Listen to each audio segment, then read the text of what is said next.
Good evening, viewers. You are live with Courtside with Lawman, and Carmen B. and we are here to talk about the issues that are important to you and important to us, important to the public, and important to the community. Especially surrounding criminal law, the criminal justice system, and social justice in general. And political issues, because all of those things are intertwined. Yes. And what we mean by intertwined is sometimes they grow from each other, sometimes they grow individually up and then intertwine. That is true. That is true. We are live and we can be reached at 916-384-8204. Again, you can call in with your questions at 916-384-8204.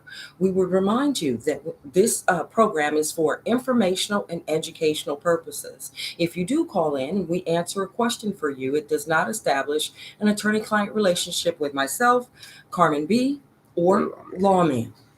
But we are happy to answer your questions. And we would also indicate that if you need a private consultation, you can contact either one of us and schedule a private consultation to answer questions that are more specific to a criminal law situation that you may be dealing with. You can reach my office at 916-443-5288. And And Lawman? 916-443-5600. Now let's just get into it today. The theme of today, yes. We are talking about there was the Remembrance on Monday's Memorial Day, and I think June the 1st. Remembrance kind of went.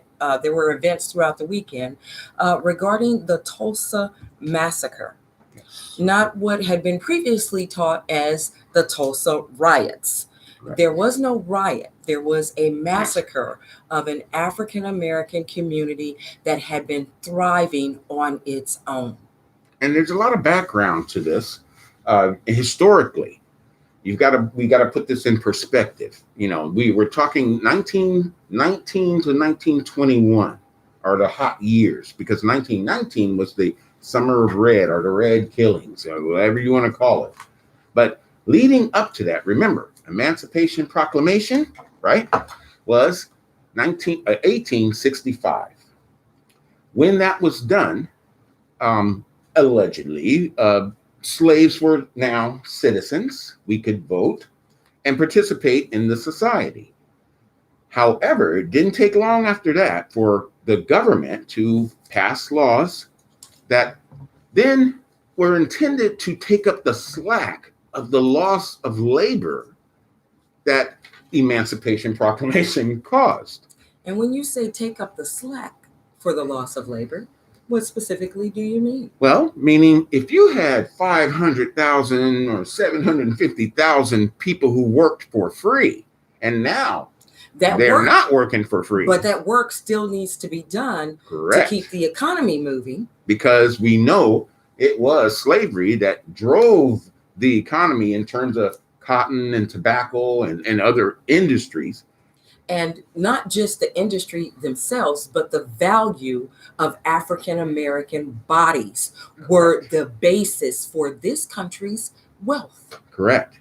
There was a price put on it and a price paid for it. So we had a whole bunch of individuals, and especially the South, the southern states, who said, wait a minute, versus the North, we're about to lose our entire infrastructure. And you're going to let all these individuals just go loose. Now, I like to point out something. Let's say I'm a slave owner, okay? And I have a whole bunch of slaves, I don't know, 50, 35, it doesn't matter. But I've got my plantation, my business that's been running and probably handed down to me from at least maybe 1700, even 1750, you name it. But I'm running a business. And remember, one of the things that I always criticize history on is this. When was slavery supposed to end? Did anybody from 1619 say, we're going to do this a couple hundred years, we're going to try this, and as soon as our gross product becomes something, we'll cut it out? Nobody. It was silent. Nobody did anything. There was no intent for it to end. That's right. Because if you could have free labor, your profits are then just everything that you make is almost profit. Right.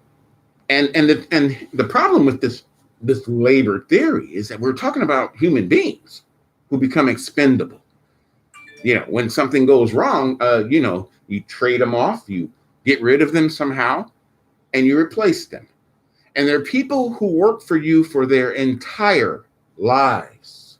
So when we see that old man shuffling inside the house, he's probably spent 50 years on the fields to earn his way into the house.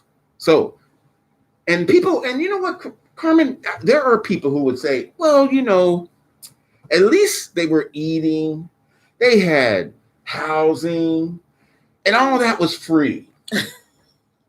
I heard you laugh, Carm. Why would you laugh when they say that? Well, the slaves were well taken care of. Because one, that's a lie. They weren't well taken care of. And two, you would rather have your freedom than to have someone have complete control over your entire life, including your reproducing. Your children were not even your own. Right.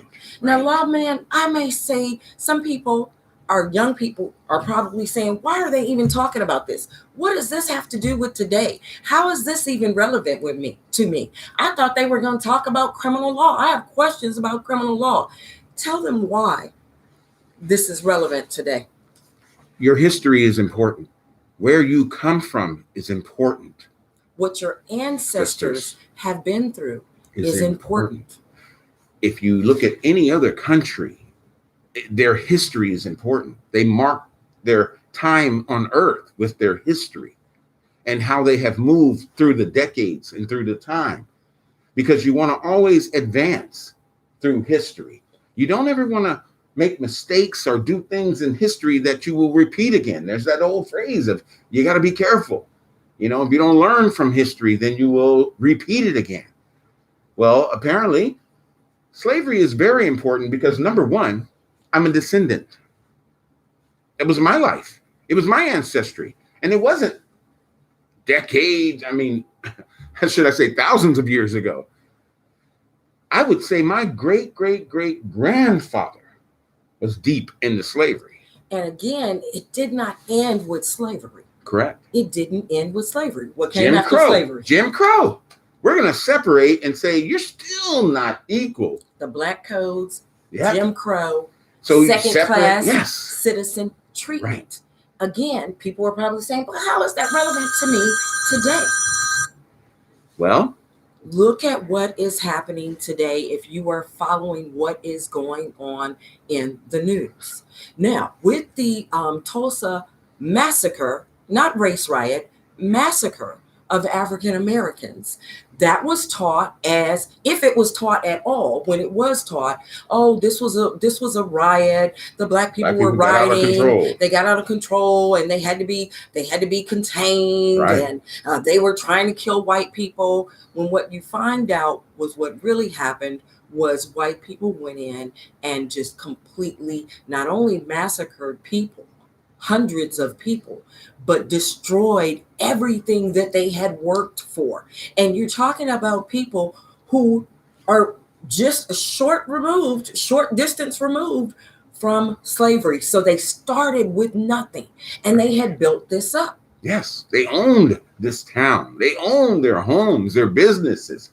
They were people who had accomplished things. They were bankers, lawyers, they were doctors. There were people who you would not expect to have such education and to be moving in such directions. Especially at that particular time. Right. But if it could happen then, it could happen again today. Correct. And what we see now is, and this has been in the news, there is an attack on teaching critical race theory. Correct. Why? Well, I guess if I don't teach you what has happened in the past, if I blur through it and not let you understand where things were, then you'll just forget about it and you won't care anymore. And that's the biggest thing. Me and Carmen were talking. One of the biggest things was this: who learned of the Tulsa Massacre recently. It took a movie. It took a book recently. In the last year, I'll even say, that you even learned it existed. And I told Carm, I wonder Well, how I think people feel. we knew. Well, Our sure. concern is that there are a lot of A young lot of people who had no never heard idea. And 100 years ago. That's again, all. it's not just that massacre. Yes. That is just one of the massacres that happened. Almost a culmination of a lot of things at that time. But if you just learned of it, I posed the question, how did it make you feel? How did you really feel when you learned of it? Did you get angry? Did you get a little bit emotional? Did you ask questions? Well, how could this happen? Why would this happen? Did you go, well, wait a minute. What's going on with that? I never learned that in school. Nobody taught me that that occurred. And is it because it's not important? That it was no significance to it? And the reason it is important is because for a long time, what we were taught in school is that we African Americans hadn't really achieved very much. Right. Right? Right. You know, they tried. They might. I can remember a brief mention of Benjamin Banneker. Booker T. Washington. He always came up. Yes. Right. Martin Luther King. Yeah. They didn't really want to mention Malcolm X. Yep. And Christmas addicts. Right. And that, yeah. Right. And that was, but that was almost it. Yeah. That was it that you saw in elementary school, that's right, junior high, or high school about what African Americans had contributed to this country. Right.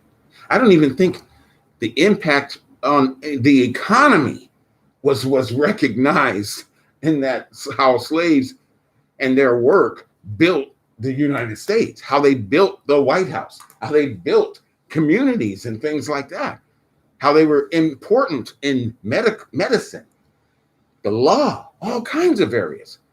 And yeah, go ahead. Because our ancestors built this country, their labor built this country. This is my country. And our legacy. Yes. And yes, our legacy is important. It is important. Because if you want me to be proud of who I am, then I should probably know where I came from and what I came through. Definitely. So, definitely. And I see others, the Watchman's theory. I think that Watchman show, opened people's eyes and stuff because they couldn't believe that it happened. They taught so many people signed up and said, wait a minute, did this happen? Is this fiction? What's going on here? This can't be happening. And it opened everyone's eyes to what had occurred. One event. So for me, it was sadness. But I also knew, okay, that figures. That figures. I can see that. I can see that being a problem. I can see that when they had their own communities, they weren't dependent upon the white man at that time, that they did their own thing. I can see how they didn't like that because at that same time, like I said, laws were being made in order to keep people into slavery through small criminal violations that put you back on the slave farm, back working again.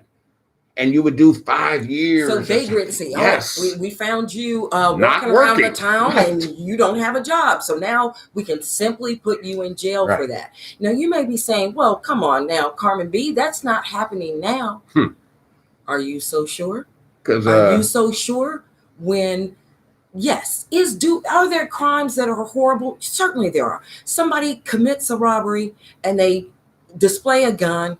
Is that extremely frightening to the person that it happens to? Yes.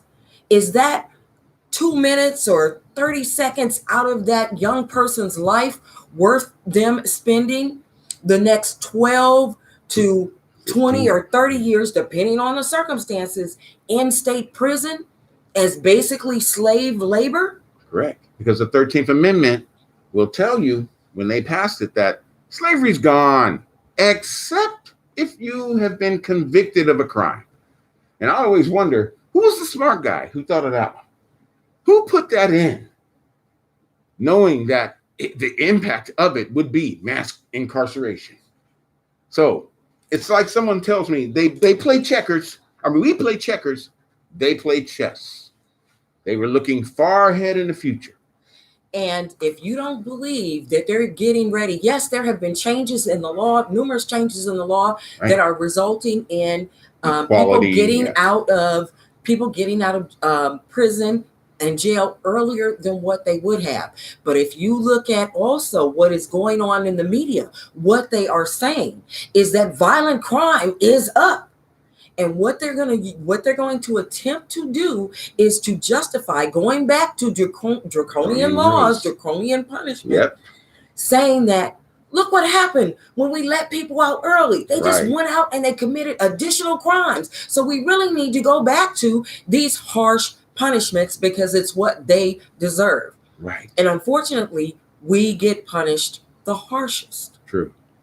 And just for point of interest, you know why history is important. There was a recent article, a news story about a neighborhood in El Dorado Hills. Okay, not too far from here, a place of development where people would come in and they would buy their homes, and they had to sign what's common, one of these residential. Help me with that. What do you call those things? The community residential restriction agreements, covenants, things like that. The rules of living here, like your house can't be purple. You know, you got to keep your grass cut, that kind of stuff. Mm-hmm. And one couple noticed when they had this agreement that it actually had the covenant that you are not to sell to, rent to Black people, brown people, anyone other than white, unless, and they should not be residing unless they are your butler, your maid, they do your grass, things like that. That clause, those racial clause that we talked about in the Clinton administration, and when it came up, that I think the Clintons had a house with that in it or something, it came up, it was right there. And so the couple was aghast, and this is a white couple. And they were like, whoa, what is this all about? And so the news team goes out to the individuals in the neighborhood, and people did not, I wasn't aware that was in that agreement. And then others said, well, you know, we don't enforce it because there's some Black people living here. And then the person who was in charge of this group or the unit said he was surprised. He didn't know it was there. And that he will now fix it and change it. And that we don't enforce it because we have some African Americans living in the neighborhood. And I took that story in and I said, wow, you know, you mean to tell me all the people who have signed this agreement, you mean to tell me nobody ever really noticed that it was there? And especially the person who's responsible for putting it out. Now, if you wrote a letter, if you wrote a paper for school, for your job, for something, and they came back and said, what about this paragraph right here, Keith? What are you saying here? And it was something that was just extremely racist, sexist, or something. Whether I knew it was there or not, I would probably be responsible for it. And I am responsible for it before it goes out to the community to be signed. Because by signing that covenant, you're actually saying, I will abide by these rules, whether or not they're enforced or not. The fact that you have the rule there is the problem. So, wheel back, Emancipation Proclamation. They make us citizens. They give us the right to vote. We start developing our own communities, one of them being Tulsa and the Greenwood section. There are other things that go on in this time period because, remember, they also were passing laws to put people back on the farms, the slave farms. So at the same time that was going on, individuals who could escape, who could develop their own, was doing it. People were migrating north tremendously, migrating west. The Trail of Tears had just happened, whereby the movement of the Indian tribes to the west. And people don't understand. You know, we used to coexist in the areas with American Indians. We, Blacks and Indians, were together during that time period. And so now we had all this massive movement going on, and we had this town of Tulsa area of Greenwood. And it's building up to where it had the reputation of being a Black Wall Street, they called it, because there were successful individuals operating there. Now, where do we have that? Do we really have that anywhere now? Are we in, when you look at the wealth of African Americans, or should I say the lack of wealth of African Americans as a people? I'm not talking about individuals. Oh, I know this person is a millionaire and this person is a millionaire. When you add us all together, what you determine is, despite those few people who are millionaires, we are a wealthless people. Correct. Now, you brought up the Native Americans. Yes. I will say that the Native Americans also themselves engaged in slavery and keeping African Americans as slaves. True. Now, I believe, and let me look it up, I think it may have been the Slocum Massacre, where when the Native Americans actually freed their slaves, they gave them land. Yes. Now, they gave them some of the worst land, right? They didn't give them the good land that was easy to farm. They gave them some of the worst land, but they gave them land, and that land allowed them to actually prosper, to work the worst land, but to make that land give forth fruit. Right. And the Trail of Tears, the whole point was, we're moving you away from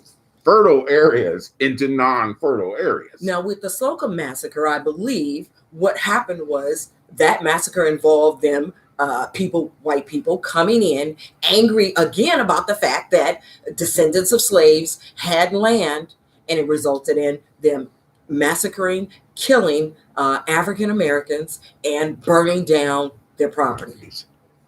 So the let's say the framework for Tulsa was already in place, so to speak, but it hadn't blown up. 1919, it started to increase, but by 1921, Tulsa sat there, or at least Greenwood section of Tulsa sat there, and it was waiting for a spark. It was almost like something's going to happen. It was like the George Floyd incident in a lot of ways. Things were happening. People were complaining. And it was waiting for something to touch it off. And that came with the story of the young man who, riding an elevator, Black man, a white lady, young, is the elevator operator, because you had to have elevator operators at that time. And something happened in that elevator. Or nothing happened, and there was just an allegation that something happened, and that was the start of it. And again, this is why it is relevant to today. The African American men of that community said, we're not going to let them lynch this young man. Right. We are not going to let that happen, because the white mob is down at the courthouse, and we know that is what they have planned to do. And we know that. Why? Because they've lynched our young men before based on false allegations. Right. So, and they went down there with their firearms to try and protect him. And it brought about a complete anger. How dare these descendants of slaves show up to try and protect one of their own? We're not going to have it. And that is relevant to today with what's going on. Look at the response that you saw to the Black Lives Matter protests versus what happened on January 6th. We have to be aware, and don't let certain portions of the media try and tell you it is wrong to be woke. They have tried to take wokeness and make it something negative. Right. It is not. It is saying be aware of what's happening. It can happen again. Yes. Now you're saying, no, it can't. No, it can't, Carmen B. We're too sophisticated. Okay, what happened? What happened during the Jewish Holocaust? What happened? Right. So if you sit back and wait for it to happen to you, it will happen. And that has been in our parents' lifetime that happened. Correct. Where millions of people were killed. Correct. And there's that old saying, the Jewish guy, that that people always say, when they came for these people, I wasn't them, so I didn't care. When they came for these people, it wasn't me. When they came for these people, I didn't speak up because it didn't involve me. So we as a people have to be woke and have to be aware of what's happening. And what has happened with the school to prison pipeline is that once you are a felon, what can you no longer possess? What is it illegal? And you can be sentenced to more prison time if you are possessing one, even if it is to protect your home. Firearms, weapons. Yes. And not just the firearm, but even having weapons, the ammunition. Yes, and ammunition. Even having the ammunition is a new felony charge. Right. So what does that do? If you have 1/4, I'm not sure what the numbers are, but if you have 1/4 of African-American men who can't possess firearms, what does that do if it comes time to protect their community? Right. It pretty much makes it impossible to protect your community. Because if you try, and you may be saying, well, Carmen B, we can still go get guns. You can, but if you're caught with them, now you're not out to protect the community because now you've been arrested and placed back into the jail system. Exactly. So here we are. Here they are in 1921, standing up. They met, they discussed what their options were, and they decided it's time to take a stand. And they did. And it became a mess, so to speak. When things began to jump off with who fired shots first or whatnot, it didn't matter. It was going to roll into disaster regardless. And when it did, became the problem, because it's the first time that we used airplanes to bomb cities. Our own cities. A whole different way of fighting, so to speak. But the worst part is what you see depicted, what you see in terms of the pictures. House to house, door to door, looking for people, killing people, unrelentless. To kill. And if you think that those people who went into the Capitol and disrespected the capital of the United States in that way, killing officers, wouldn't decide that it's time to come and kill you, you better open your eyes. Why do we have these militias, Proud Boys, and these other things that seem to be forming and ganging together? You know, why do they call them that? Why do they say militias? Because I keep going back. Where have I heard that word? Second Amendment. A well-armed militia can be formed. Now, they don't say a well-armed police department. You see, they say a well-armed militia. Well, and again, that brings to the point that that brings us to talking about reparations, right? Specifically for the Tulsa survivors of the massacre, and their descendants, as well as survivors of other massacres. Correct. Because their entire livelihood was taken from them. Destroyed. And what we had, one thing that bothered me, and I don't know if you saw this, Lawman, but there was a picture that was posted on Instagram, and it was the one one of the women survivors who's still alive today. She was 7 when it happened. She's 107 now. And it was a picture of her in a shoe store. My understanding is it was a Black-owned shoe store, but they had gifted her a pair of Jordans. Why? What is that about? Why would you use this elderly woman for the purpose of trying to, I guess, get some kind of publicity for your store? What's she gonna do with a pair of Jordans? It's an insult. Really, really an insult. And right. She should not have been utilized in that way. If that store wanted to provide her with a pair of Jordans, that's absolutely fine. But do that. Publicize. Why publicize it? Yeah. Why publicize it? Especially when Jordans, to me, are a problem for our community. True. I know. How many? They're cheaply made shoes, is my understanding. A lot of how many brothers may have been robbed for their Jordans? Lots of money. How many people will go broke and rob somebody to get money to try and get a pair of Jordans? Because we view it as some status symbol or somehow. So You know, so now we move to where the massacre occurs, right? People are shot, people are killed. We don't even know how many in the end. The massive graves, you know, hopefully will give some light to that they're trying to dig up now. But it occurred. And then what is the aftermath now? Because you're going to watch 5 documentaries. Go watch 10 of them. Watch them all. And then at the end say, well, what was done? What happened? Somebody had to step up here. Something had to be done. And we started learning that people couldn't even mention it. It wasn't daily news anymore. It was, let's just keep this on the hush hush and the down low.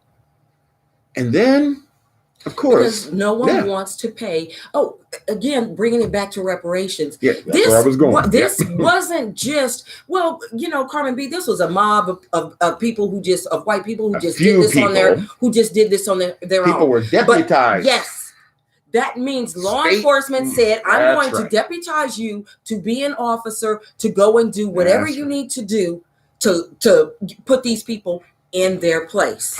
Don't believe that can't happen again.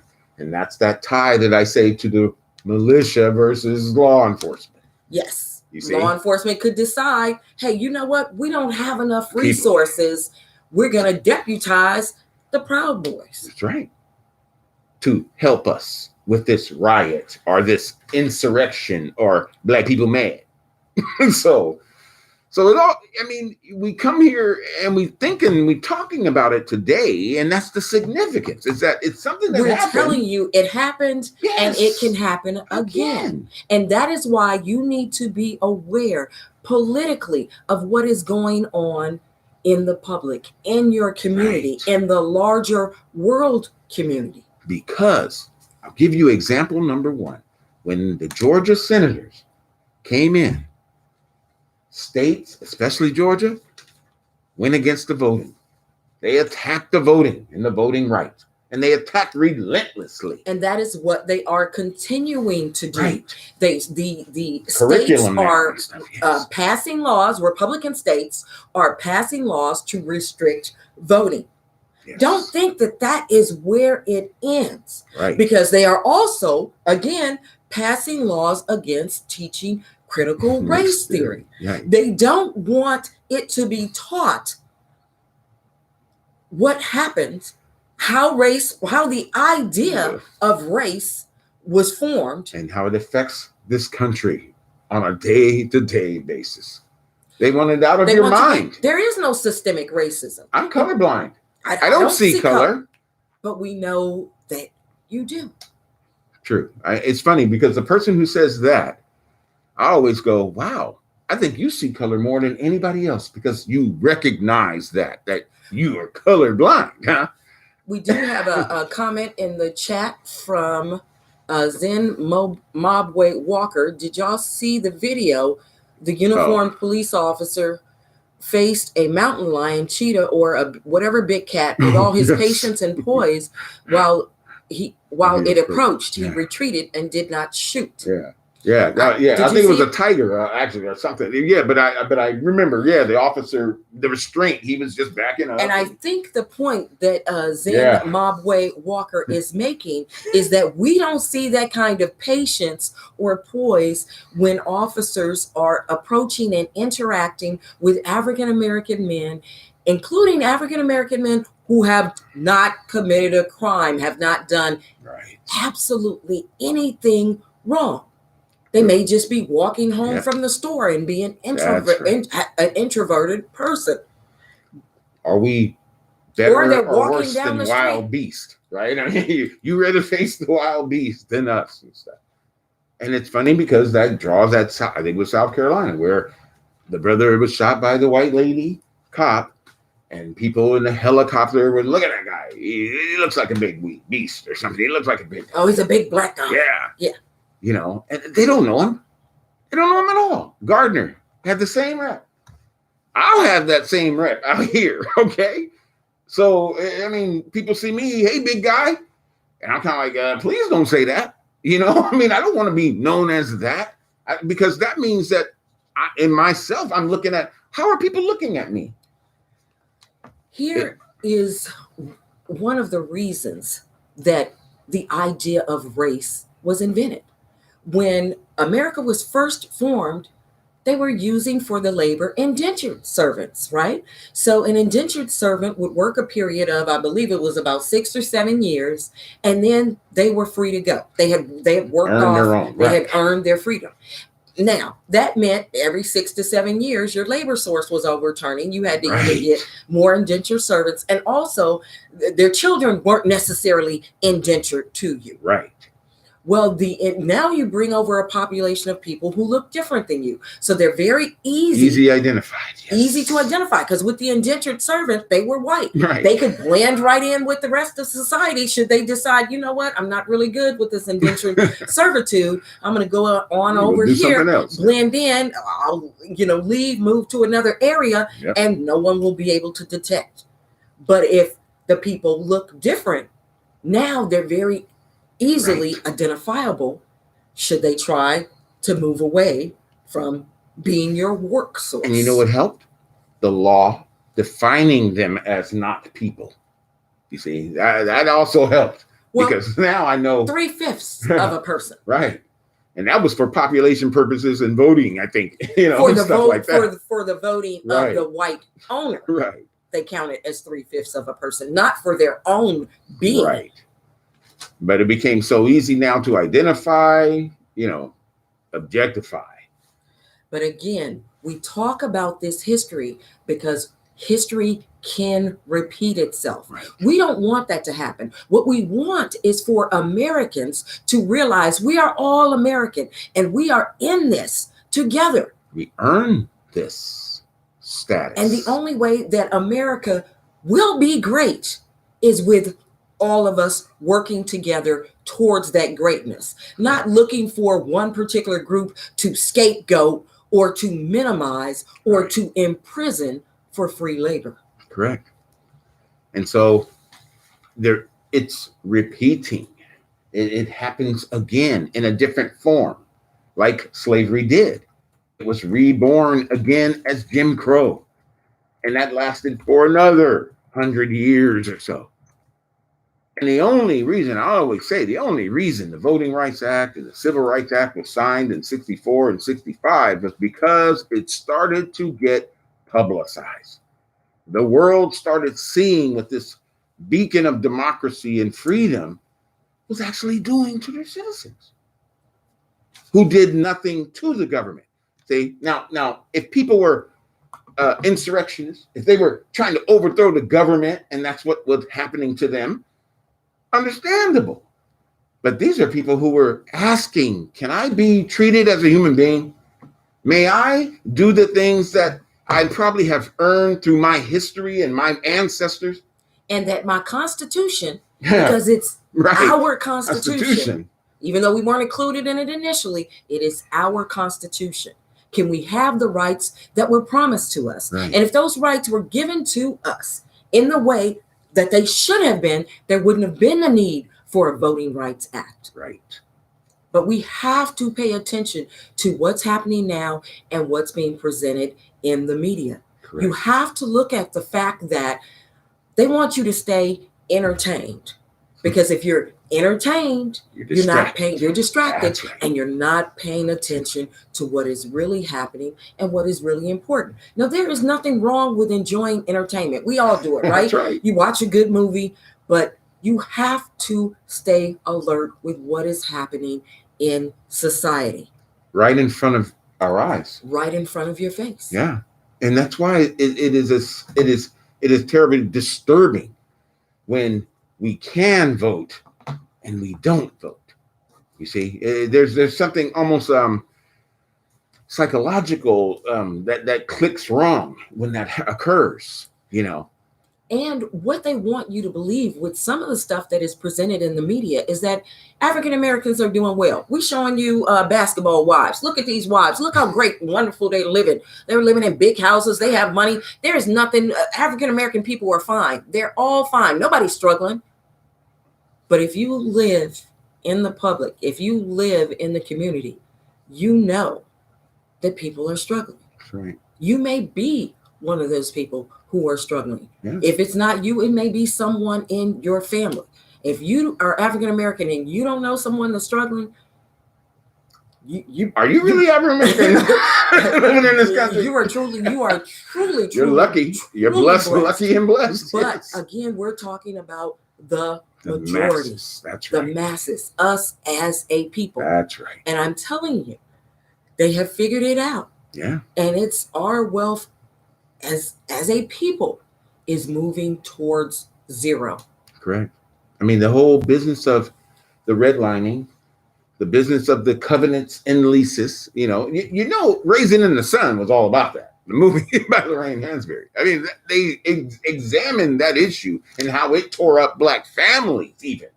Some wanting to live there, some not wanting to live there. I mean, and then, now the ability to own your land and pass it down over generations. True wealth. But the survivors of Tulsa did not get to do that. They lost all of everything. That wealth. And again, why they're talking about redlining is important, because they said, okay, you're going to redline us, you're going to put us over here, that's fine. We're going to stay over here and we're going to make this area successful. They did that, and still they came in and burnt it to the ground. And again, we're talking specifically about Tulsa, but it happened in more places than Tulsa. Correct. Everywhere where African Americans came together and tried to build a community, to have their land and build themselves up as a self-sufficient community. Okay, you don't want us with you. We're going to try and build our own. They came in, they slaughtered, and they burned it down. Don't think that it can't happen again. But again, here, look around your community. Where in your community can you say, I can go and I see an area that is entirely Black owned? Now, there may be an area where African Americans live, right? But do they own the businesses in that area? Do they own not the like homes. We need them, but do they own the corner stores in that area? You know who talked about this and made a movie about it was Spike Lee. Do the right thing. I mean, he was making a point there. Even in northern city of New York, in the Bed-Stuy area, where it is primarily Black, okay? And the problem was, how does this Italian guy get to have his pizza joint right here? How did the Koreans have the store here? How come we don't own those things?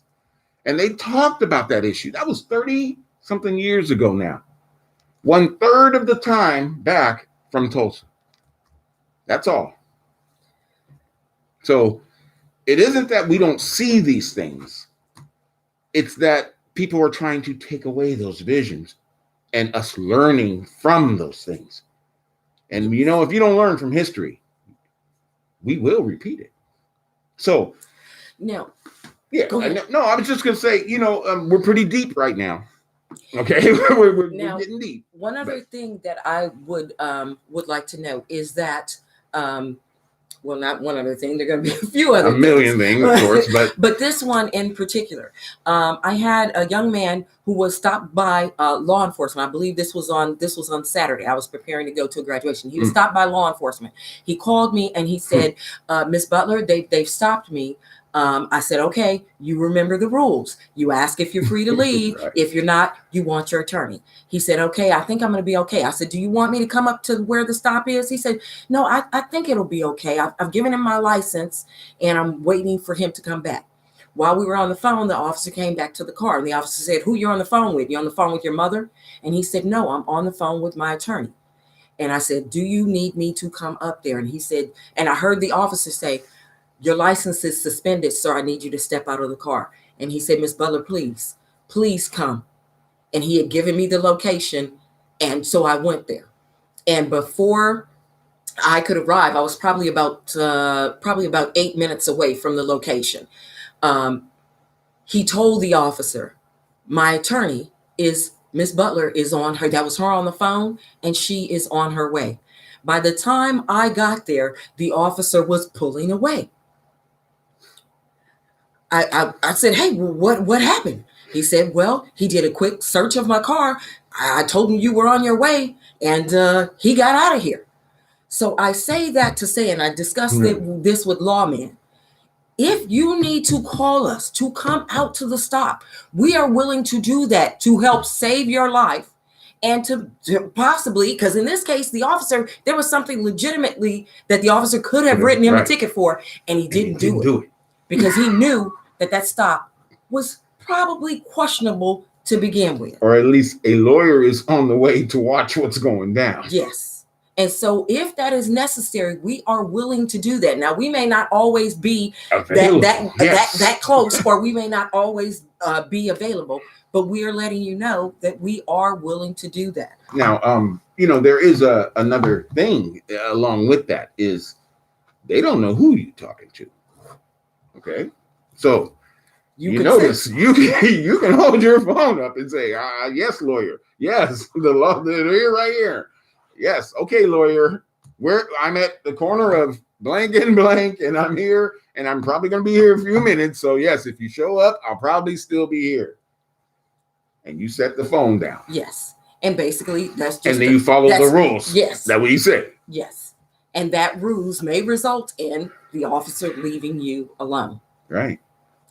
One other thing that has been in the news that I want to talk about is you're hearing all these stories about businesses can't find people to work. There are all these jobs and they can't find people to work because people have gotten lazy because they're collecting these reparations. No, definitely not reparations. They have not approved that. Yeah. But that they are collecting these EDD payments, and it's more than what they make, and people are upset about that. I was at another graduation event, and there was a woman there who's a rather wealthy woman who was talking about people need to get back to work. My friend's dad owns a restaurant, and they have to pay the busboy $20 to get him to come back to work. Well, what does that tell you? Instead of telling you that people are lazy and not wanting to come back to work, doesn't it tell you that wages are too low? Right. People can't live on what is being paid. And actually the federal minimum wage is $7-something, right. $7.65. Yep. That's the federal minimum wage, $7.65. Won't even get you a McDonald's meal, I don't believe. Maybe you can get a few items off the dollar menu, but that we are not eating on $7. No. Yeah. It's sad. Is it a reflection of our economy, really? Or is it a reflection of people who are cheap? Who want to keep that down there so that there is a group who must beg to work or, to be able to live. To be able to live. And there are several corporations that make billions of dollars a year that pay their workers so low that their workers qualify. When they are working, they qualify for federal welfare benefits. So instead of that telling you that, oh, well, these people were lazy. No, what it tells you is that the wages are too low for people to be able to live a decent life. And lawmakers make laws to assist and allow that to occur because they are corporations who say, I can lavish you with gold. I can put gold down your street. I can do all of this. But of course, they're being lobbied. They're lobbying people the corporations are lobbying the politicians in order to make certain laws that, of course, will benefit them and not necessarily the people. And the people being the constituency that they serve. And so this going on just compounds the low wages and the non-opportunities that would possibly be there if, in fact, you held corporations to the task of actually giving people a living wage. How much time do you have to fight for even women to have equal wages as men? How long must we scream for that to occur? I mean, decades? 100 years? How long? When it seems like a policy that no one should be against. So it's just funny that even the sisters and aunts and mothers of individuals who may cause crisis are sitting there and suffering too, we still won't solve that problem. So we got some issues. It's sort of like I'm sick as a country. I'm sick, but I don't know and I can't diagnose what's going on. I just know I'm sick, but as long as I can get up every day and get out there and do what I'm doing, it's okay. Because as long as I'm not dying from it, it's okay. But overall, it kind of weakens us as a country. It really does. If we can't pay people enough to live. And then throw on top of that those are the individuals who we try to get fines and fees from, when things happen. You mean the people who, if they're charged with a crime, if they're hit with this fine, with this additional fee. A $40 parking ticket. And I'll say a $40 parking ticket, if I got it, I don't care. Okay, cool. I can live with that. But that could devastate someone. That could devastate somebody who's making $10 an hour and who's barely making enough money to put food on their table. And if the parking ticket, heaven forbid, if they forget the parking ticket, the parking ticket goes up, I think it's to 80, and then from 80 to like 107. Next thing you know, you got this boot on your car. Now you can't drive your car around. And if you can't drive your car, you can't. You're not making your money. You're not taking your kids to school. The ripple effect of things like that is tremendous. And shouldn't we all have the opportunity? We have a question here from Sean. It says, so what's the alternative since they can't possess a firearm? I was told you cannot keep a nightstick in your home as a weapon. Is this a felony? I guess that will vary depending on what state you reside in as to whether or not the nightstick is legal for you to actually have.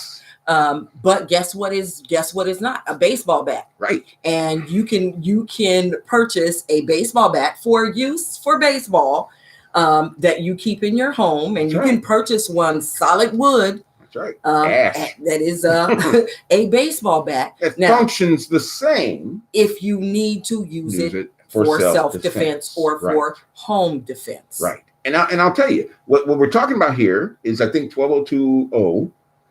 What is a weapon? And that gets defined differently in a lot of ways. Because what about the hammer? What about the hammers I have? What about the crowbars that I have? Again, depends on what state you live in. But yes, a hammer is something that you could keep by your bedside because it has a legitimate purpose and that you could use for something else. A crowbar. If you need to. That's right. There are several different items that you could call a weapon. I mean, practically anything could be used as a weapon. And that's where the gray line lies, as to how you use it. Now, we're talking about nunchucks and stars. If you're specifically talking about what is prohibited from felons, again, it can vary from state to state. So felons usually are prohibited from having weapons during the time. Well, first, they're prohibited from having firearms for life. Right. They're prohibited from having weapons during the time period that they are on probation or parole. Correct. But if they're not on probation, they're not on parole, and it's not a firearm, again, you have to check the law of your particular state, because there are certain types of knives and throwing stars and stuff that you cannot have. But there are everyday items that if you needed to use in self-defense that you could.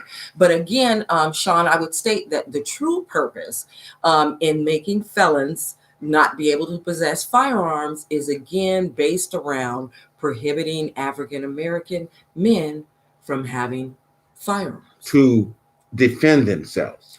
Because, or from having them, period. From having them, well, think about the time periods when they had to hunt and things like that. You see, I mean, now the significant move here in California was when the Panthers came up to the Capitol. And at that time, it's okay to carry around your weapons and everything. That was, in California, you could. Yeah. And the Panthers were very intelligent. They knew the law. They read the law. And they knew they could show up with their weapons and their leather and their caps. And they knew that they could occupy that. I think it was that night. Then the law, we're going to change the law. Yes, Mumford law. Because what we can't have is black men walking around out in the open with guns. We cannot have. And then we see in the election right? And these state capitals, people were bum rushing the state capitals with what? Weapons. I mean, when you say people, say what people? Oh, I'm sorry. You talking about A these majority Proud of Boys, these white individuals, militia groups, were rushing the Capitol, with their weapons. But now, has any of those states, has Michigan, because Yeah, have that's they one of the changed states the where it laws? happened. Right. Not only did that happen in Michigan, but in Michigan, there was a group of 4 to 6 men who were actually plotting to kidnap the governor. the governor. And so, have they changed the laws there? I don't think that they have. Oh, no. But a group of Black Panthers come to California, to the state capitol, to protest. But this is in what year was it? 67, I think it was. Yes. And they changed the law Immediately. Now, you could say, oh, you can come up with any kind of excuse you want for why something like that would happen.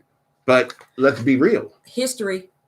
Right. Again, if you look at the history of gun control, the purpose of it was to prevent African Americans from having the firearms. Absolutely. Because if you had firearms, you could protect your family before the Ku Klux Klan got up to your door, burning your house down.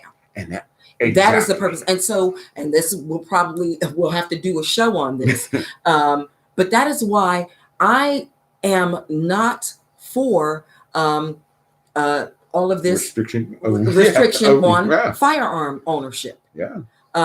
These mass shootings happen, and then there's all this discussion about we need to take firearms away from individuals. People shouldn't have firearms. No, the person who did the mass shooting shouldn't have had a firearm because they used it in a way that they should not have. Right. But that doesn't mean that you should take the guns from the populace as a whole, because if it hits the fan, we need to be able to defend our homes, our families, our neighborhoods, the public, our community. Bottom line. And if the concern is that, you know what, we got to do something about these mass shootings, well, let's look at who's doing the mass shootings, right?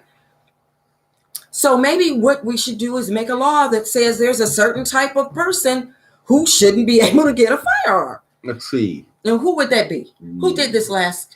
I'm trying to think, when did I see a Black person accused of, mass murder?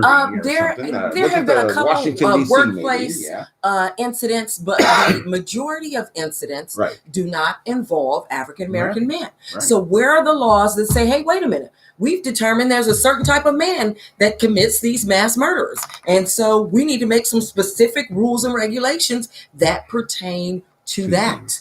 Right. We don't see that. No. So,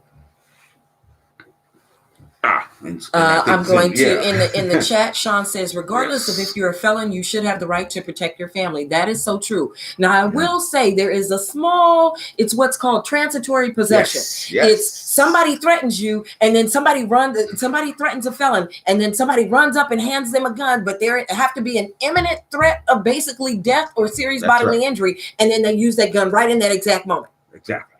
Except the only reason you possessed it is because for the self-defense. Yeah, you didn't. So you can't have had it before. Right. And so what are the odds that when somebody threatens you, somebody's just going to happen to have a gun right there to run up and hand to you? Or one's just going to appear. So it's an extreme, miraculously just fall from the sky. So it's an extremely rare circumstance. We have another comment from CC Badger.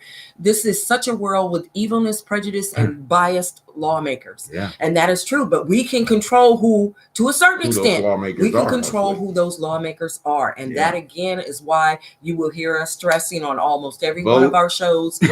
Vote, be aware of who represents you, and don't be afraid to contact that office. They represent you. You pay their salaries. We have another comment from Zen Mobway Walker. Yeah. The majority of laws were created to police and disempower Black African descendants of slaves, new African people in European ran countries.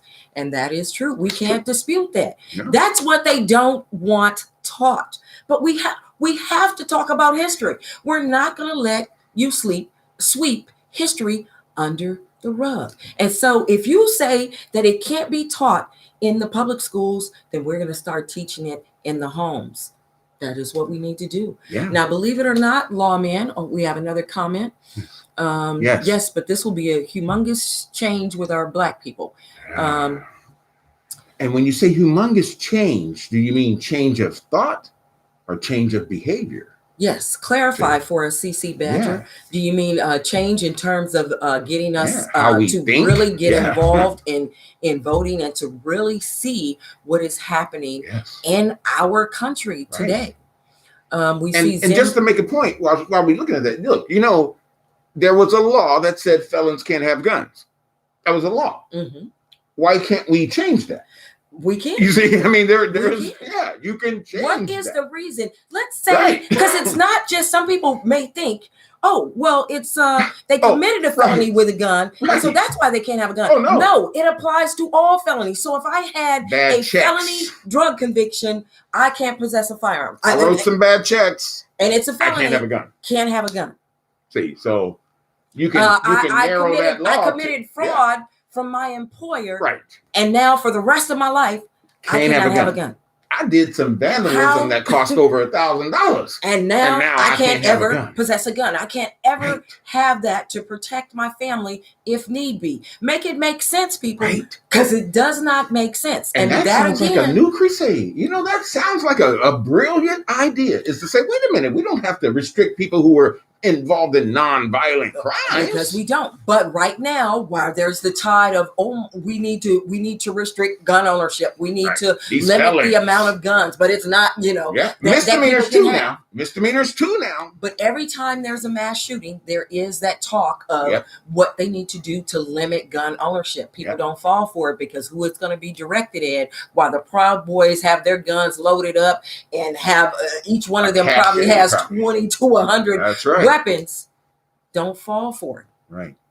Gun, because again, the instances of mass shootings aren't done by people who look like us, right? The majority of them, yes, you'll be able to point out there was this one and this one over here, but the majority of them are not done by people that look like us. Right. But when laws go into effect, who are they applied against? Well, if you're, again, 13% of the population, but you make up 40% of the prison population, again, make it make sense, because it does not.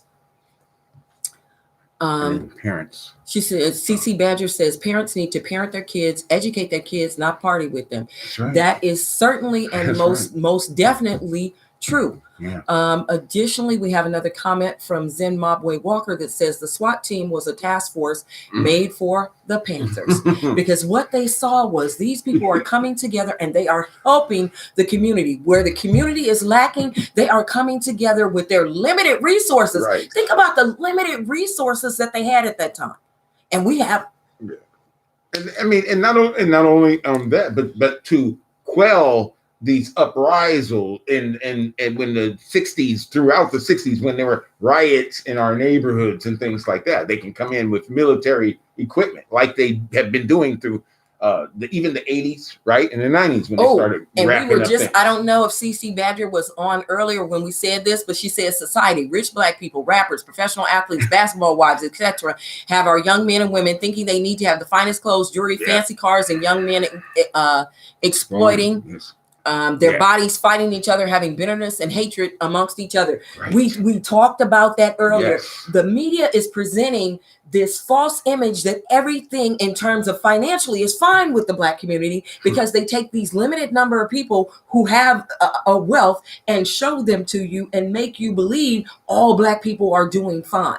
But as a people, we are wealthless. And yes, our value is not in the material stuff, but they have you believing that it is. And so the result of that is young people engaging in criminal behavior to try and get money or to get these items. The Jordans. That are not worth it. And when I have young men that we represent, we remind them, now think about the time that you're going to spend for this. How is a day of your freedom worth any of this man-made property? Right. And it's not. It's not at all. And we as parents have to remind them, even when it seems like they're not listening to us, that their wealth is not in this material man-made crap that in all reality is worth less. Do we need to talk about diamonds and De Beers? Law man, we have come up on the end of another show. We could keep it going, but we appreciate our viewers, and we know that you have things that you need to do, and we want to let you get to your evening and let you know that we appreciate you spending the time with us that you have at this point. CC Badger says this is who most of our kids look up to, and they themselves need to be example for Black people. However they are where they want to be. True. That is so true. And now, I'm gonna tell you something. We're a small forum right here. This is a small thing, but we're talking big stuff. And we are. And invite your friends to come and just listen to us. Listen to some past shows and stuff. Because one thing that struck me, and it just struck me tonight when she mentioned about the rappers. Remember a long time ago I was saying, how come I keep hearing every week this rapper is killed? I don't know who this guy is. But it's news and stuff. And I don't know who he is and why he is killed, but it just keeps happening. Like it's supposed to happen. Like I'm waiting for it to happen. Like they want it to happen. We have to be smarter than that. Young people, we have to be smarter than that. And you can play our tapes. You can play this for young people. I mean, I guess my point is we got to spread the word amongst ourselves and others. We really do. The small ripple pebble we're throwing in the water right now has to reverberate. And since you mentioned the killings right now in Sacramento, I think there have been, at this point in 2021, I think there have been 24, I believe, there's probably been more than 24, but 24 murders related specifically, I think, to our young men. And that this is supposedly more than it was at this particular point last year. Right. And so, again, we need to somehow reach these young people to let them know that their worth is not in this material man-made stuff. Restructuring of the values system. Because somehow we've allowed, again, the media can be used to control a population. That's true. And to let you see what they want you to see, and believe things are a certain way when they really are not that way. And again, and we've talked about this briefly before, that who is really making the money off of the music?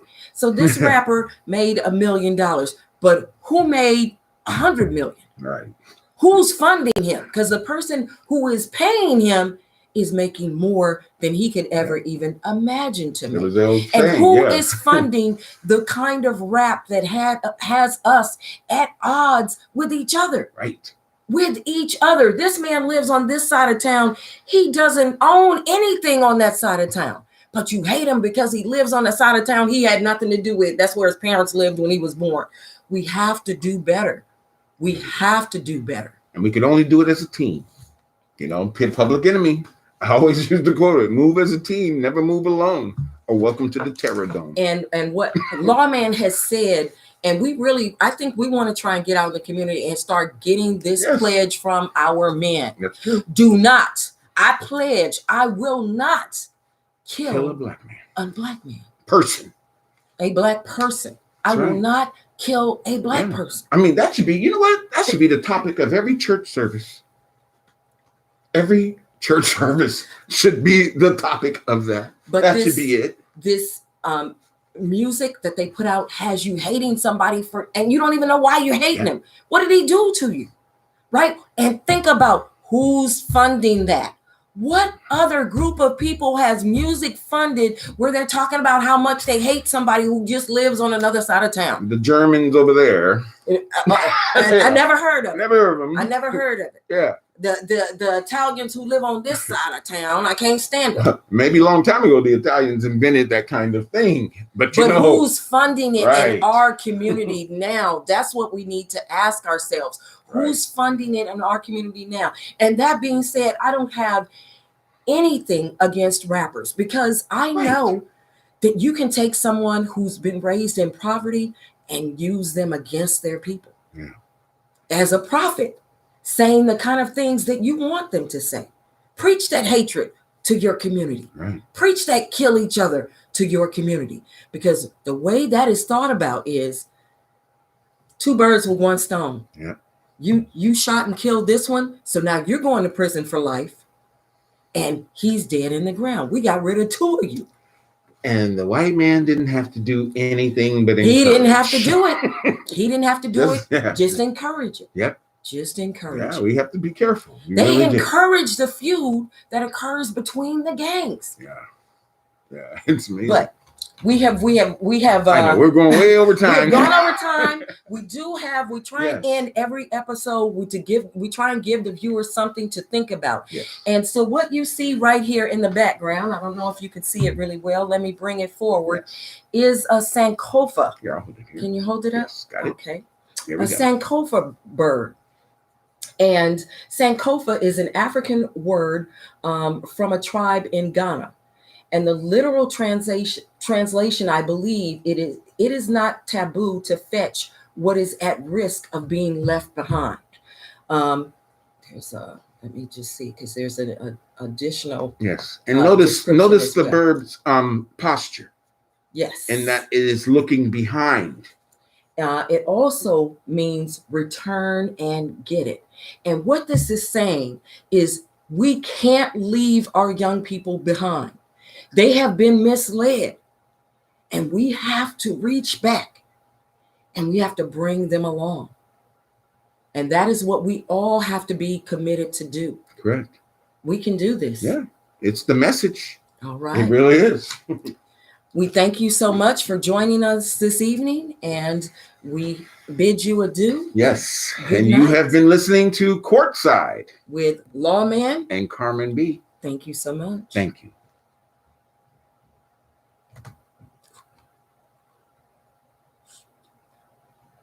I meant to hit ends. And then go back. Oof, now we end.